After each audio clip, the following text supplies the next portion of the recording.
Estudio Cristo y se llama Cristología. Obviamente es un contenido extenso, pero vamos a hacer lo más pedagógicamente posible para tener entendimiento y, por supuesto, seguir conociendo a Dios. El año pasado dimos una clase parecida sobre Cristo, ¿no? Pero aquí estamos realizando una guía, la vamos a tener disponible en digital en los días venideros cuando terminemos este módulo y usted pueda indagar más sobre este conocimiento. Así que bueno, empezaremos a detallar seis aspectos sumamente importantes de Cristo. Vamos a ver a Cristo en su deidad. Quiere decir que Jesucristo es Dios, es perfectamente Dios. Vamos a ver como un subtítulo su humanidad. Cristo es hombre, se hace hombre, perfectamente hombre. Vamos a ver número 3. Vamos a ver su santidad. Vamos a ver su muerte. Vamos a ver su resurrección. Y vamos a ver algunos aspectos específicos de su segunda venida. ¿Por qué? Porque nosotros esperamos a nuestro Mesías. Amén. Sí, nosotros lo esperamos. Y es parte, fíjense cómo toda la estructura que vamos estudiando va engranando. ¿Ok? Entonces, comencemos explicando y conversando brevemente sobre Cristo. Cristo es perfectamente Dios. Vamos a hablar de la deidad de Cristo. Para hacer esto vamos a describir algunos atributos, ¿verdad? Y vamos a significar o vamos a explicar el término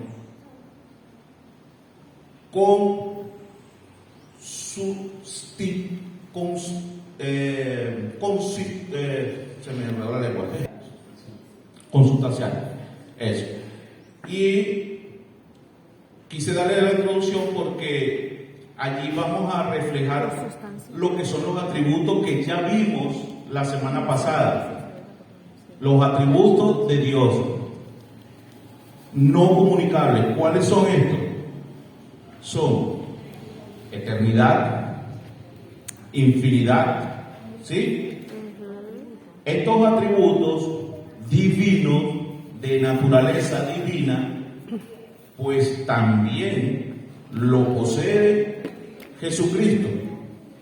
Así que podemos decir que Jesucristo es el único ser humano que posee estos atributos incomunicables de Dios. Recuerden que la semana pasada hablamos de que los atributos no comunicables son lo que solamente posee Dios. ¿Ok? ¿Me sigue? Sí. Por eso es importante repasar y bueno, le hago el llamado a toda la iglesia, pues, a que llegue un poquito más temprano para que se goce de este conocimiento porque es de atención. Entonces, quiero decir que Jesucristo tiene la misma esencia del Padre, tiene la misma esencia divina. Leamos Juan 10:30. Dice, un verso muy corto: yo y el Padre, uno somos. También vemos en Juan 14:9, para los que anotan, vayan viendo allí las notas, las citas bíblicas, para que la escudriñen en casa. Juan 14:9 dice, Jesús les dijo, tanto tiempo hace que estoy con vosotros y no me has conocido, Felipe. El que me ha visto a mí, ha visto al Padre. ¿Cómo pues dices tú, muéstranos al Padre? Aquí Jesús está exhortando a Felipe, ¿verdad?, a expresarle de que si usted tiene al Hijo, tiene al Padre.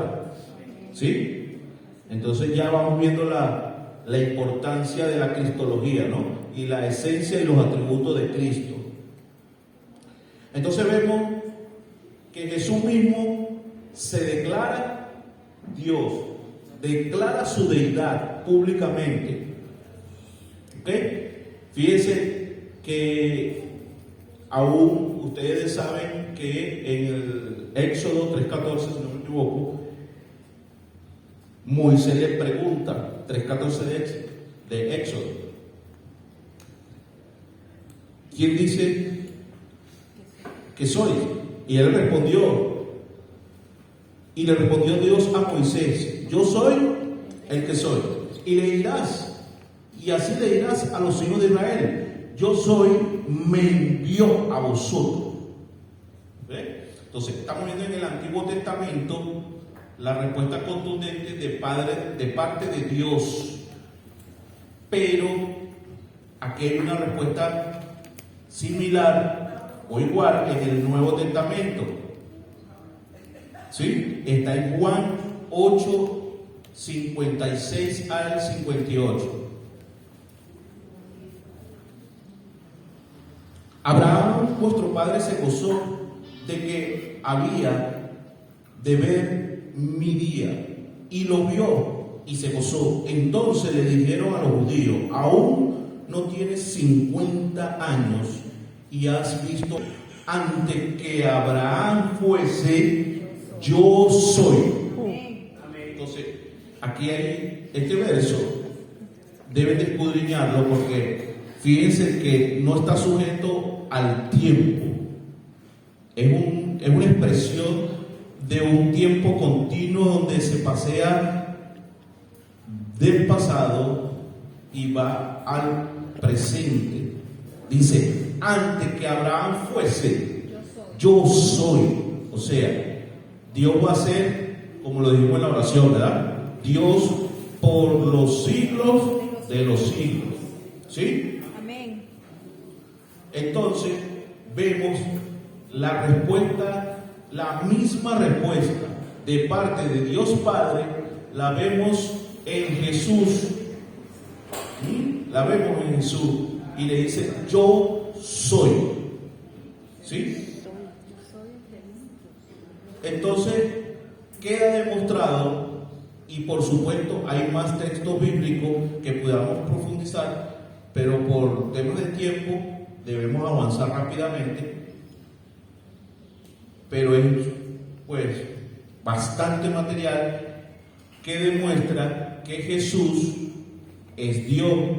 Jesús no es simplemente el Hijo de Dios, o el enviado, o el maestro, o el Mesías.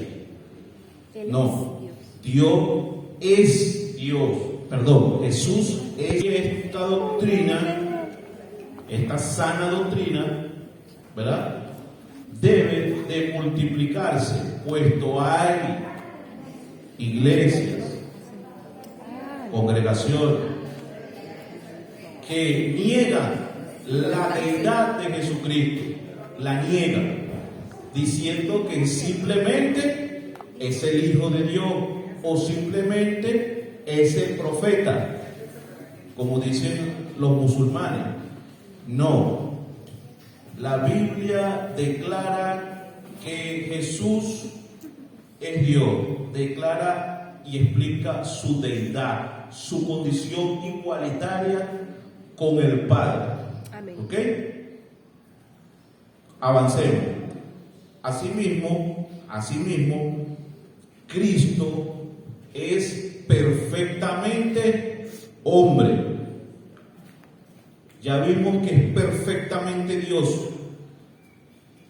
Y aquí se nos va a complicar un poquito la cosa, porque vamos a tener que entrar inclusive a la física. Fíjense, Jesús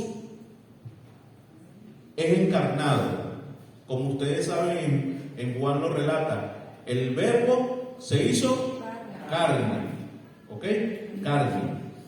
Este procedimiento, los científicos lo han llamado kenosis. Kenosis. El verbo se ha hecho carne. En el principio era el verbo, y el verbo era con Dios, y el verbo era Dios. Este era en el principio con Dios, y todas las cosas por Él fueron hechas, y sin Él nada de lo que ha sido hecho fue hecho. Entonces, aquí vemos una característica, aquí se nos comienza a complicar la cosa. Dios se encarna, se hace hombre, y Dios usa a Jesús para crear todas las cosas. ¿Ok? Así que todas las cosas fueron creadas por medio de Él, de Jesucristo, aún en el principio. Y aquel verbo fue hecho carne y habitó entre nosotros, y vimos su gloria, gloria como la del unigénito del Padre, lleno de gracia y de verdad. Entonces, allí vemos que Dios se encarna, Jesucristo, la segunda persona de la Trinidad, se convierte en hombre, perfectamente hombre. Y la kenosis es una doctrina bíblica. ¿Por qué? Porque en el momento que Jesús se convierte en hombre, Dios se convierte en hombre a través de nuestro Señor Jesucristo, Él se niega o se cohíbe de sus prerrogativas, de su derecho de Dios, de su derecho, de sus atributos, y siente, se duele, tiene hambre, tiene sed, como todo ser humano, así demostrando que Él es 100% hombre. Fíjense, vamos a leer o tomen nota de Filipenses capítulo 2, versos 6 al 7. El cual, siendo en forma de Dios, no estimó de ser igual a Dios como cosa a que aferrarse, sino que se despojó a sí mismo, tomando forma de siervo, hecho semejante a hombre. Entonces, más claro, imposible. No de ser Dios, sino que en su periodo de ser humano aquí en la tierra, Él no usó voluntariamente de sus atributos. ¿Qué significa? Entonces fíjense que hay un pasaje por allí donde los demonios reconocen a Jesús, pero aún los apóstoles no sabían quién era Él. ¿Por qué aconteció esto? Porque su gloria estaba velada para los seres humanos, pero en el mundo espiritual sí sabía quién era Él. Fíjense lo que dice en Juan 17:5. Obviamente Jesús en su ministerio, por supuesto, tenía un propósito, ya lo sabemos, y vamos a ahondar más adelante sobre ello, sobre la muerte y resurrección de nuestro Señor Jesucristo. Pero fíjense, en Juan 17:5 dice: ahora pues, Padre, glorifícame tú al lado tuyo, con aquella gloria que tuve contigo antes que el mundo fuese. Entonces, ¿qué nos describe este texto? Que Jesús, en esa temporada humana, no gozó, se negó. Él no hizo acción de su derecho de deidad. No. Él se sujetó humanamente en todo al Señor y aún recuerden aquel episodio del bautismo, donde Juan el Bautista lo bautiza. Jesús se sujetó como hombre a toda ley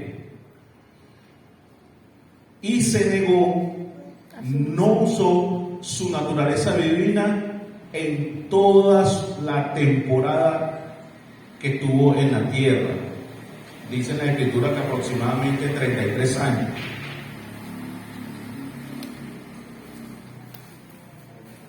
O sea, prácticamente él voluntariamente se privó de su gloria. Voluntariamente no manifestó su deidad, su gloria. ¿Ok? Y algunos estudiosos, de hecho la teología lo llaman la unión hipostática. La unión hipostática. ¿Qué es la unión hipostática? Es dos naturalezas en una persona. Entonces estoy describiendo la naturaleza divina y la naturaleza humana, 100% humano y 100% divino. ¿Sí?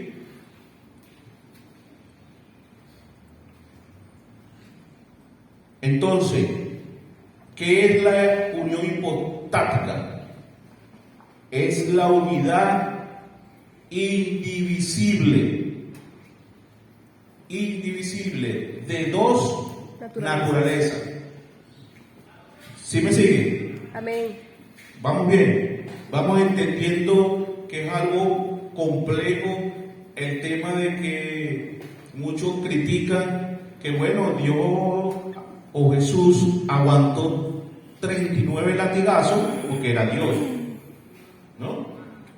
Y no tuvo hambre porque era Dios en los 40 días, ¿no? Pero no es así. La Biblia demuestra que Él se dolió, Él se entristeció como todo ser humano, Él tuvo sed y tuvo temor también cuando tuvo temor, amén. Cuando se aproximó el tiempo de la crucifixión. Fíjense lo que nos dice Juan capítulo 5. Les recomiendo que lean el libro completo de Juan para que conozcan bastante de Cristo. Juan capítulo 5, verso 23 dice: para que todos honren al Hijo como honran al Padre. El que no honra al Hijo no honra al Padre que le envió. Y también podemos ver esta unidad, fíjense, vamos a leer rápidamente. 14, 9 al 10. Juan 14, 9 al 10. Jesús le dijo: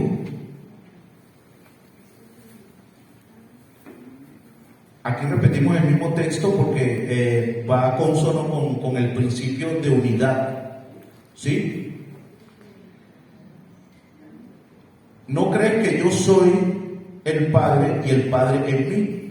Las palabras que yo hablo, no las hablo por mi propia cuenta, sino que el Padre que mora en mí, Él hace las cosas. Entonces Dios hace las cosas, todas las cosas por medio de Jesucristo. ¿Ok? Amén. Entonces se entendió la unidad indivisible de Jesucristo, la naturaleza divina y la naturaleza humana de Jesucristo. Es muy importante que analicen y digieran esta doctrina, porque ha habido mucha distorsión sobre el tema. Así que sigamos antes que el tiempo nos liquide. La santidad de Cristo. Como ya le dije, Cristo experimentó las limitaciones propias de la naturaleza humana. Pero Él, como ya le dije, Él se cansó, Él tuvo sueño, ¿sí? Vamos a ver un texto entre muchos. Mateo 8:24 dice: y aquí que se levantó en el mar una tempestad tan grande que las olas cubrían la barca, pero él dormía. ¿Sí? O sea que a Jesucristo le daba sueño. ¿Sí? Entonces, en todos los periodos en la vida de Jesucristo, llámese la infancia, la adolescencia, aún la mayoría de edad, Jesucristo fue santo. Santo y sin pecado. La Biblia dice que Él vino acá a la tierra como hombre y no pecó. Tremendo ejemplo, ¿no? Así queremos ser nosotros. ¿Usted quiere pecar? ¿Quiere ser santo? Ve a Jesucristo. Es nuestro ejemplo. Dice en 2 Corintios 5:21: al que no conoció pecado, por nosotros lo hizo pecado, para que nosotros fuéramos hechos justicia de Dios en él. O sea que cuando todos los que estamos acá hemos recibido a Jesús como su suficiente Salvador, hemos sido justificados.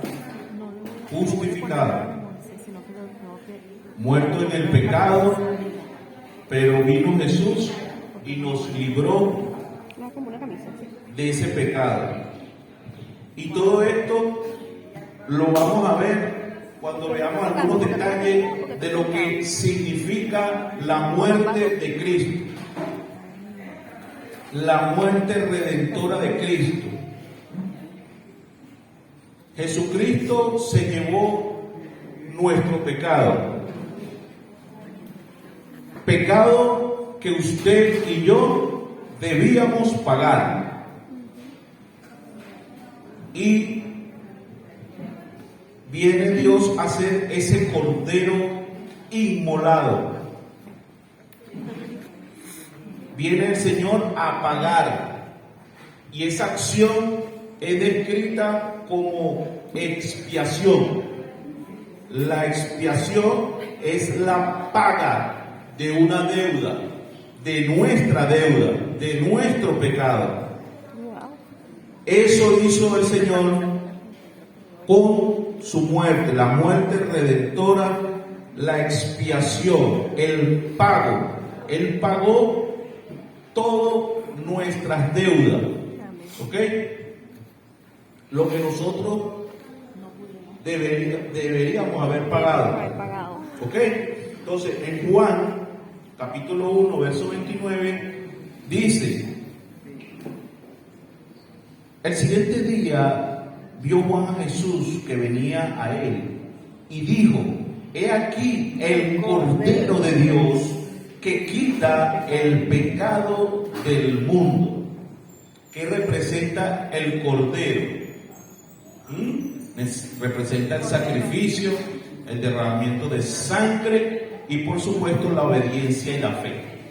Tres aspectos fundamentales para la expiación. ¿Sí? El Cordero es el Cordero que quita el pecado del mundo. También podemos decir que la muerte de Jesucristo fue propiciatoria. Propiciatoria. ¿Por qué fue propiciatoria? Porque la muerte de Jesucristo aplacó la ira de Dios. Aplacó la ira de Dios. Por eso fue propiciatoria. Fíjense cómo dice en Juan 2:2. Y Él es la propiciación por nuestro pecado. Y no solamente por los muertos, sino también por los de todo el mundo. ¿Qué le parece? Es maravilloso. Así que Dios nos redimió. Hay versiones que hablan de la liberación. Nos liberó. ¿De qué nos liberó el Señor?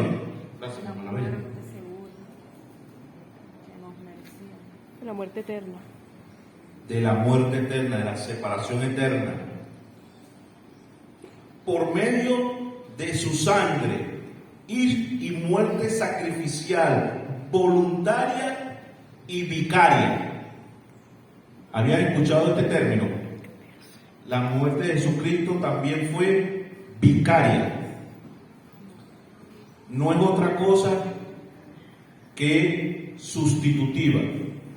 Usted y yo merecíamos morir eternamente. Pero Jesús tomó nuestro lugar. Y dice en Juan 10:15, algo que difícilmente alguien haga en nuestros días o en el mundo. Así como el Padre me conoce y yo conozco al Padre y pongo mi vida por las ovejas. O sea, Jesucristo voluntariamente dio lo más preciado que tenía, dio su vida. ¿Ve? En sacrificio. O sea que la muerte de Jesucristo fue expiatoria, redentora, propiciatoria y vicaria. ¿Ok?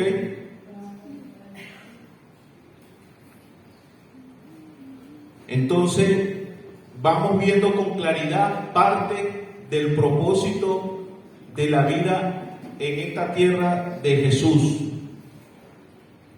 O sea que era necesario que se derramara la sangre de Cristo. ¿Para qué? Para el pago por sus pecados, para la expiación, ¿sí? Para librarnos de la maldición del pecado. Vendrán días donde ni siquiera la presencia del pecado estará en nosotros cuando estemos en la presencia del Señor. Pero por ahora nos libró de la maldición del pecado. ¿Sí? Y esto lo hizo a través de su muerte.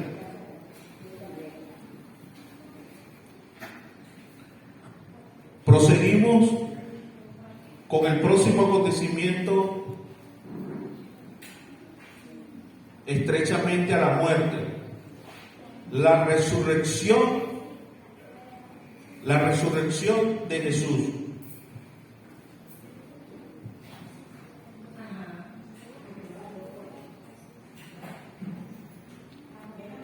aquí en la resurrección vemos la evidencia o el cumplimiento de diferentes profecías, pero básicamente vemos cómo se confirma la deidad de Jesús. Se confirma. Muchos han dicho que se robaron el cuerpo, que Jesús no resucitó y una serie de otras especulaciones. Pero la Biblia declara, ¿verdad?, las evidencias de la resurrección de Jesús. Fíjense, en Romanos capítulo 1, verso 4, rápidamente.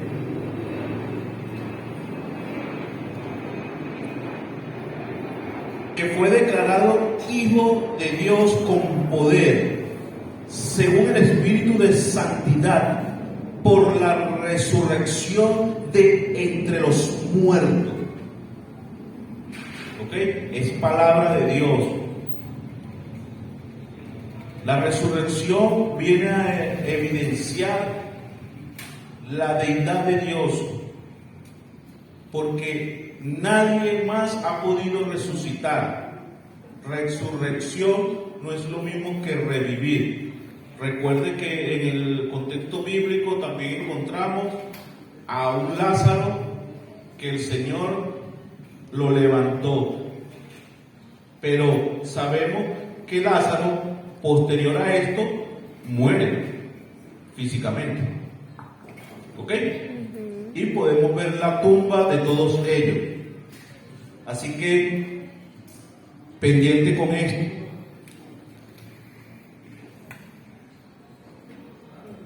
La resurrección es garantía para nosotros de una vida futura, de una vida eterna para los creyentes.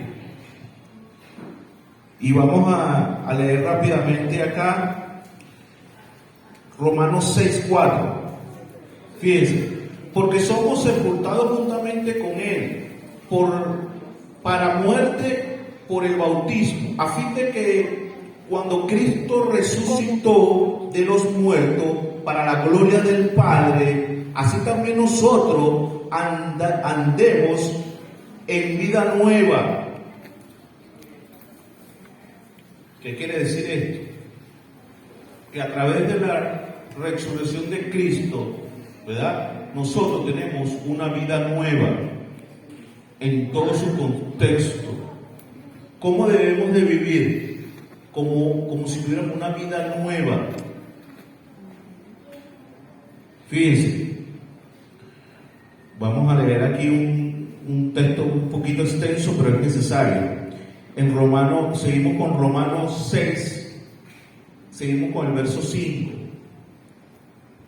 Porque si fuimos plantados juntamente con Él en la semejanza de su muerte, así también lo seremos en la de su resurrección, sabiendo esto, que nuestro viejo hombre fue crucificado juntamente con él, para que el cuerpo del pecado sea destruido, a fin de que no sirvamos más al pecado, porque el que ha muerto ha sido justificado del pecado.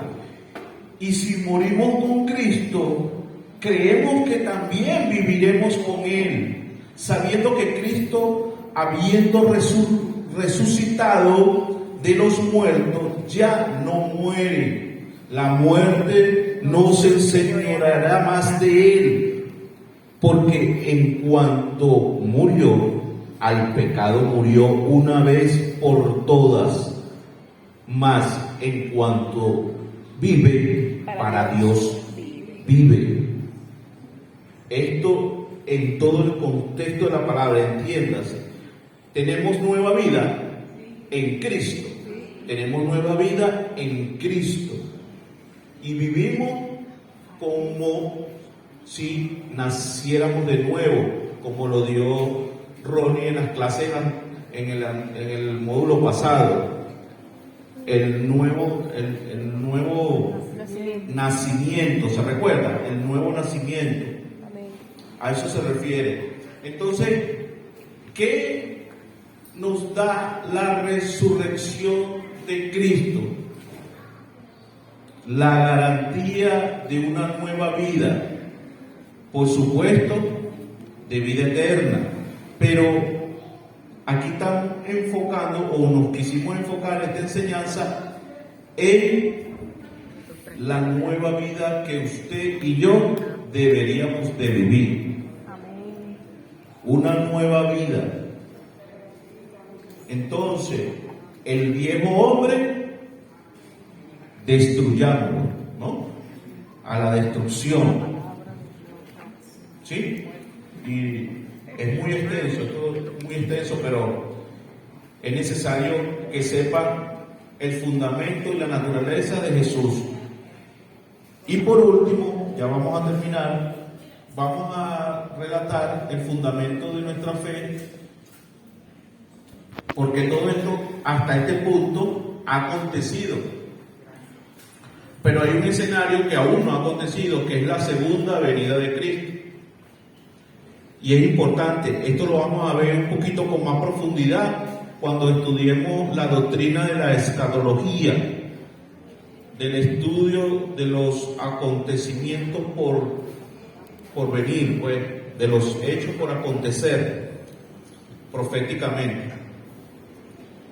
La segunda venida de Cristo. Cristo regresará por su iglesia, la cual es su cuerpo. ¿Sí? ¿En qué procedimiento? ¿En qué hecho va a suceder esto? En lo que llaman el arrebatamiento. Y regresará con su iglesia en gloria y establecerá su reino milenial en la tierra. ¿Ok?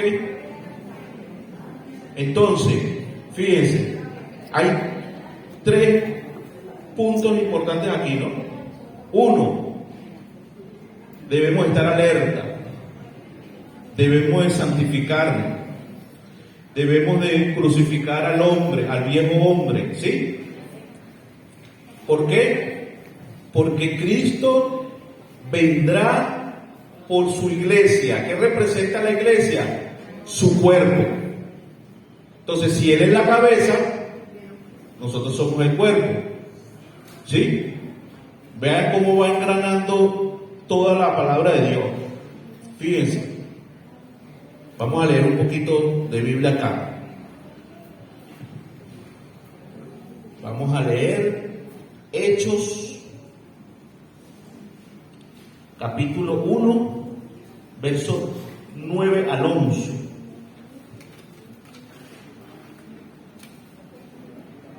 Fíjense. Y habiendo dicho estas cosas, viéndolos ellos, fue alzado y le recibió una nube que le ocultó de sus ojos.